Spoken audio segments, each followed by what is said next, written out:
Well, we've had no shortage of liberal ideas on this program lately, including interviews with Democratic Congresswoman Suzanne Cosmas, a Florida Tech economist who favors big stimulus spending, even a certain Florida Today editorial page editor. Today, we turn things around. I'm Matt Reed, and with me to talk local politics and government is Matt Nye, blogger, Tea Party organizer, an activist now trying to change your county government and the local Republican Party from the inside out. Florida Today readers may remember our July 12th front page profile of Matt, which described him as a political newcomer who nonetheless has served as, quote, a Brevard politics game changer.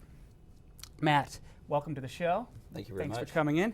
You haven't always been involved in politics. Where did you come from? Not involved at all. Always been an armchair quarterback, so to speak. Was been very well read since high school. Read Atlas Shrugged in high school, so that was a big deal. So I'm from Ocala, moved here in 2001, and just in the last couple of years became involved, met Scott Ellis and a couple of other peoples, started hearing the horror stories about county government, the waste, and just some of the things that you hear you get frustrated with, and it just, between that and what's happening at the federal level, decided, okay, it's time to get off the sofa and stop, complaining and do something. So. You mentioned the author. I guess she's kind of a libertarian. I wouldn't say that. There's not to get into all the details, but she's definitely not libertarian. But all right. Yeah. Well, you quote her and you advocate that I've heard really no regulatory interference in markets. And yet, at the same time, you've joined a very mainstream Brevard Republican Executive Committee. Much to their chagrin. Which includes the old guard. Why? Well, because basically in the country today we have a two-party system, whether you like it or not. Because of the way the laws are written for third parties, you have ballot access issues, in other states. So you have to change from within. And so obviously the Republican Party, the conservatives, traditionally are supposed to be, less government, lower taxes. And what you're seeing now is that they don't represent that at all. I mean, they're basically just a milder form of the Democratic Party. So they've accepted, the current Republican establishment has accepted all of the basic premises of the Democratic Party, which is, yes, the government should regulate. Yes, we should, we should take money from people and give it to other people. The only argument now is it's not whether or not we're going to take money from the taxpayer, it's are we going to give it to the poor or are we going to give it to businesses? You've been appointed to a couple of key government, well, I guess not necessarily government, one's sort of a government board, one's a nonprofit, but you've been appointed to two key boards here in Brevard. Can you describe those and tell me a little bit about what you hope to accomplish? Sure. Well, one of them, I'm Andy Anderson's appointee to the Economic Development Commission of the Space Coast. So in that capacity, I'm obviously there to observe, but I'm also there to participate. They've just launched a new initiative. I actually sit on what they call the Competitive Business Environment Committee. So that's basically going in, we're looking at things that laws, regulation, or I shouldn't say laws, ordinance regulations in Brevard County that make it difficult for people to do business, as well as a lot of other, anything we can do to improve the competitive business environment to get companies to relocate here. And of course, a lot of that has to do with the regulatory environment on the county side. So that's one. And then of course, the Charter Review Commission meets very infrequently, as you know. But that's really about the very ground rules of government. Correct. And so that's very excited to sit on that. I'm looking forward. I believe our first meeting is August 19th, if I remember correctly. So looking forward to that. Well, perhaps Matt's best known accomplishment was the Independence Day Tea Party rally at the Space Coast Stadium. Florida Today was there with cameras. Here's a look at that. We are here to protest an out-of-control government.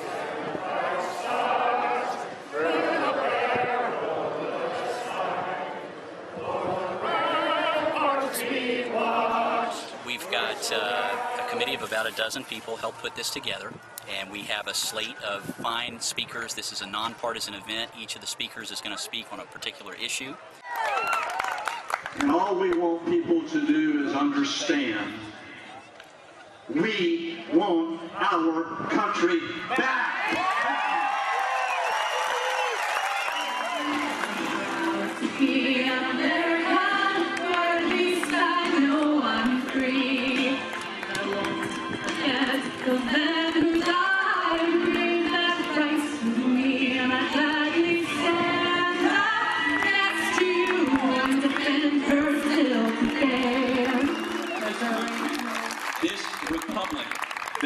greatest the world has ever known was founded on the premise the rights of the individual are inviolate, that every man is endowed by nature with inalienable rights to life, liberty, property, and the pursuit of happiness, and that no man, no gang, no pressure group, no government is entitled to violate these rights.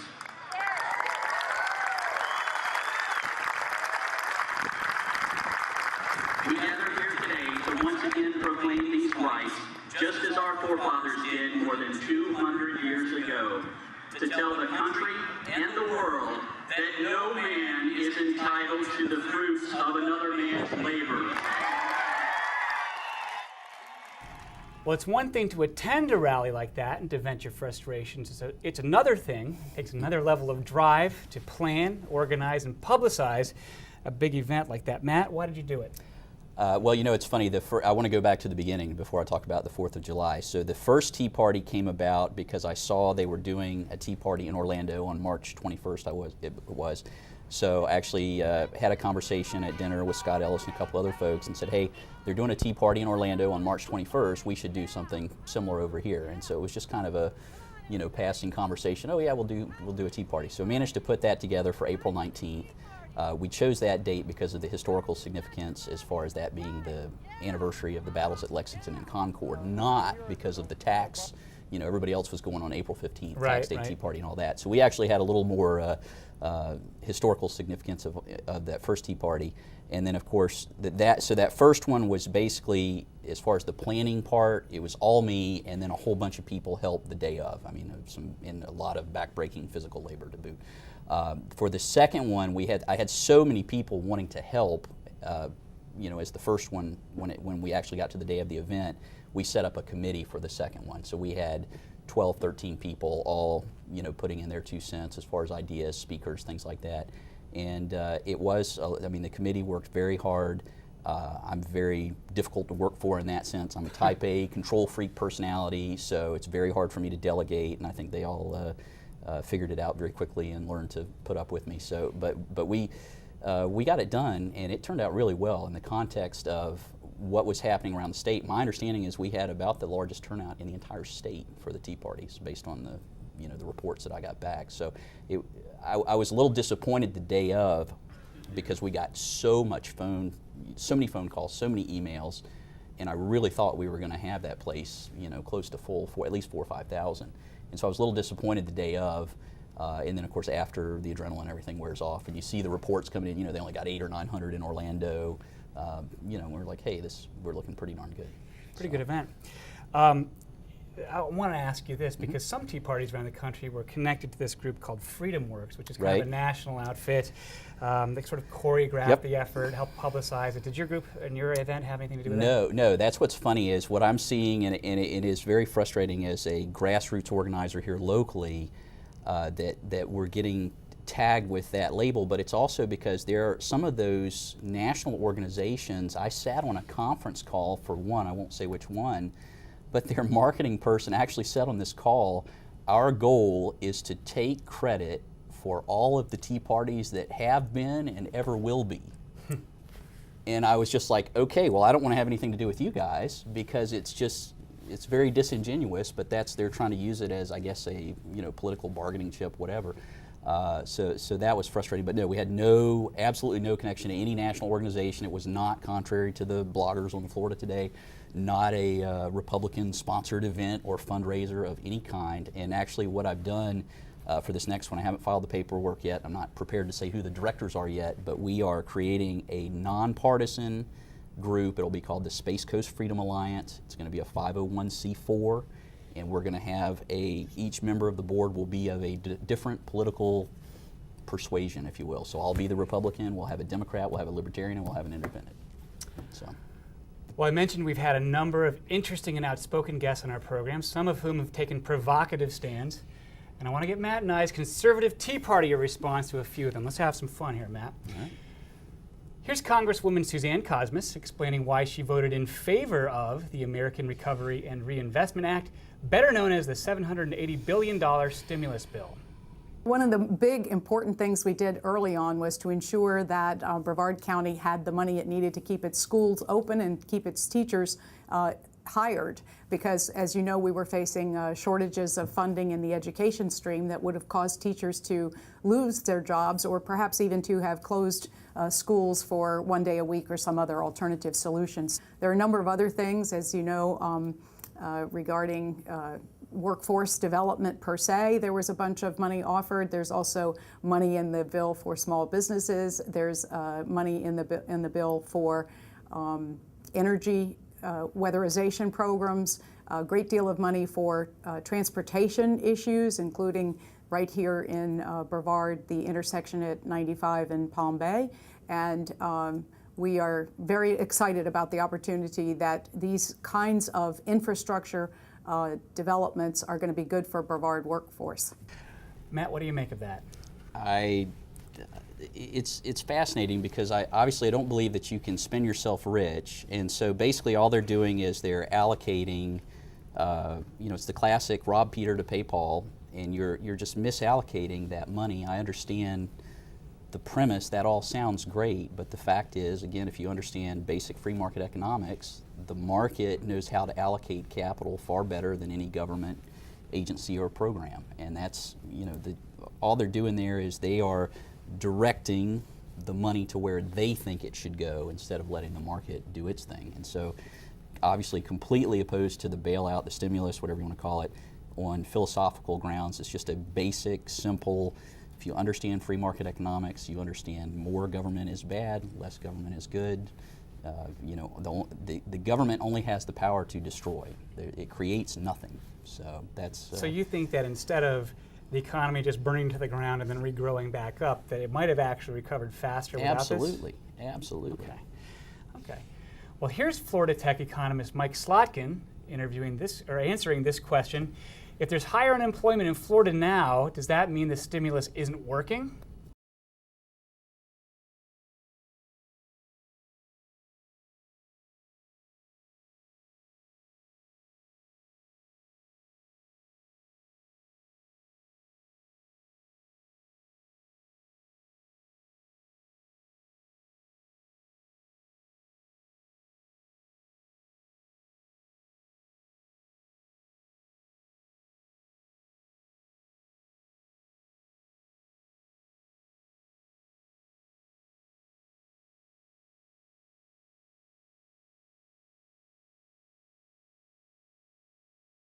All right, Matt.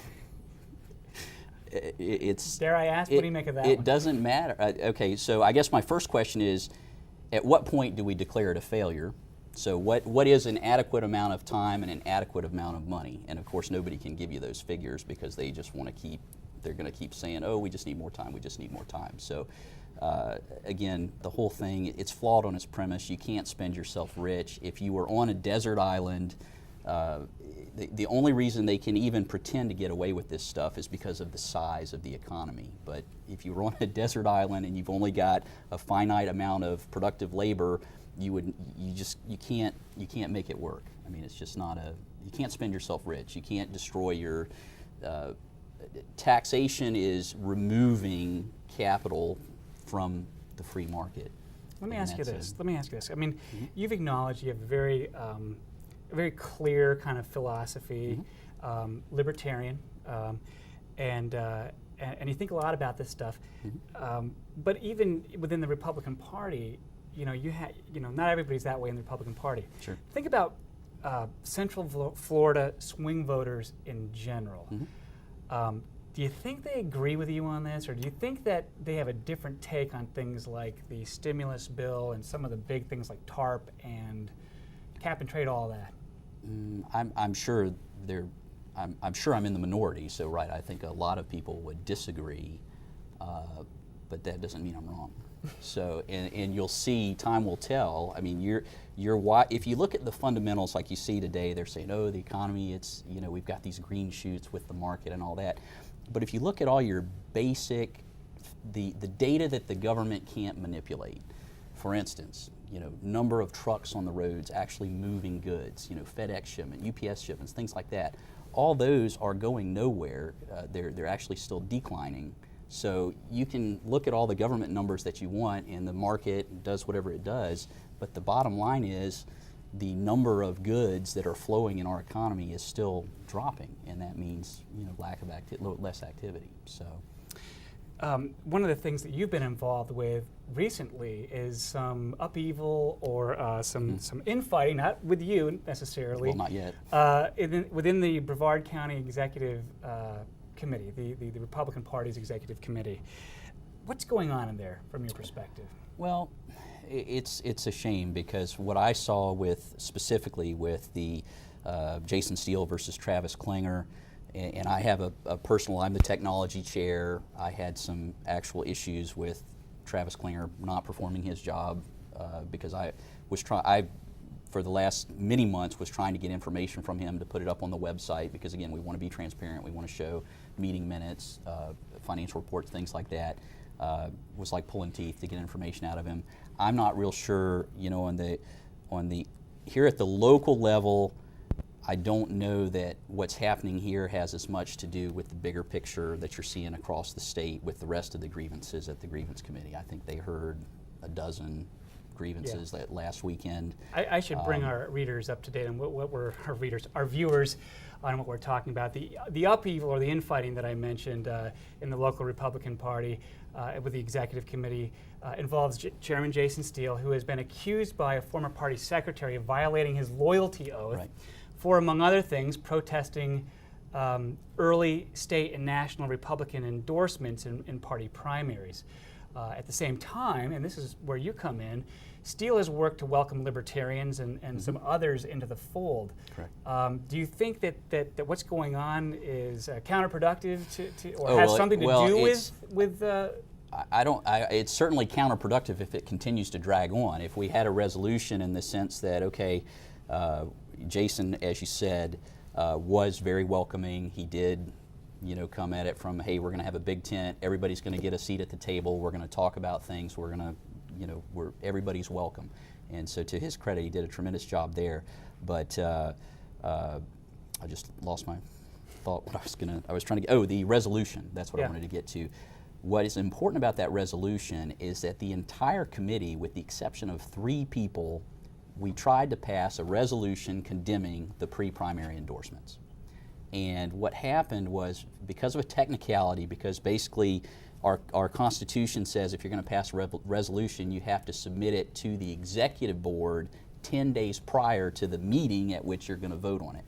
So that submission wasn't done, and so Jason, right there on the spot in the midst of all the debate, that came up, and he said, okay, folks, I tell you what, why don't we, it's not going to be a resolution. It'll be a motion or something. It's going to be a letter. But nevertheless, the chair, the chair, Jason Steele, I'm going to send a letter to Jim Greer that says this. Okay. And so we voted on that. And then my understanding what happened was somebody at some point, Jason, they released the press release, they used the word resolution instead of letter. Okay, and then okay, so there's your technicality. So then Travis, apparently, somebody from the media contacted Mr. Klinger to get clarification, and rather than say, no, we didn't pass a resolution, we made a motion that the chair send a letter, he told the guy nothing took place. And that began. So thus began, right, so that was the, it's very clear what the intent of the committee was. It was very disingenuous of him to say what he said to, I think this guy was from the St. Pete Buzz, the St. Pete Times, one of those. But just as the follow-up to this story, because I was actually at Jason's grievance hearing, and several of the people on that committee made a big deal about the difference. Obviously, Mr. Steele, you understand a resolution carries more weight than a letter. So I have actually submitted the same resolution to the executive board so that we can vote on a resolution at the August meeting. So we will remedy that, the fact that little technicality happened. All right. Well, that's our show. My thanks to Matt Nye for joining us here at One Gannett Plaza. I'm Matt Reed. We'll see you here next Wednesday on WBCC and FloridaToday.com.